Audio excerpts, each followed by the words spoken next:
চাকদা ইউনিয়নের শিকারীটোলা এলাকায় বিএনপি নেতাকর্মী ও পুলিশের মধ্যে ধাওয়া পাল্টা ধাওয়ায় পুলিশ সহ অর্ধশতাধিক আহত হয়েছে। বিকেলে স্থানীয় কর্মী সম্মেলনকে কেন্দ্র করে বিএনপি অফিসের রাস্তার সামনে যানজট হলে পুলিশের সাথে তাদের বাকবিতণ্ডা হয়। এর পরপরই পুলিশ তাদের ছত্রভঙ্গ করতে প্রথমে লাঠিচার্জ ও পরে টিয়ার শেল ছোড়ে। বিএনপির কর্মীরাও পুলিশকে লক্ষ্য করে পাল্টা ইট পাটকেল ছুড়ে। এক পর্যায়ে পুলিশ রাবার বুলেট ছুড়লে বেশ কয়েকজন স্থানীয় নেতা কর্মী আহত হয়। এদিকে আহত কয়েকজন কর্মীকে রাজধানী স্কয়ার হাসপাতালে আনা হয়। এ সময় সেখানে উপস্থিত বিএনপির যুগ্ম মহাসচিব আমানুল্লাহ আমান অভিযোগ করেন, কোনো ধরনের উস্কানি ছাড়াই পুলিশ তাদের উপর গুলি চালিয়েছে।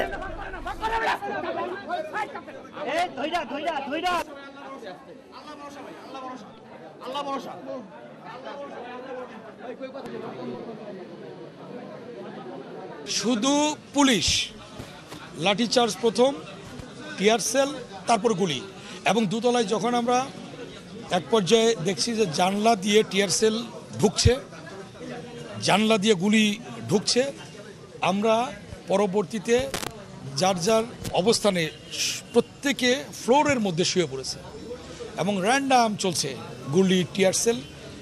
এক পর্যায়ে আমরা বিভিন্ন জায়গায় যোগাযোগ করার চেষ্টা করেছি প্রশাসনের সাথে, কেউ কর্ণপাত করেনি। প্রায় 40 থেকে 50 জনের মতো গ্রেফতার করেছে, আর গুলিবিদ্ধ হয়েছে প্রায় 50 জনের মতো, আর আহত হয়েছে প্রায় 2 শতাধিক। কোচিং ব্যবসা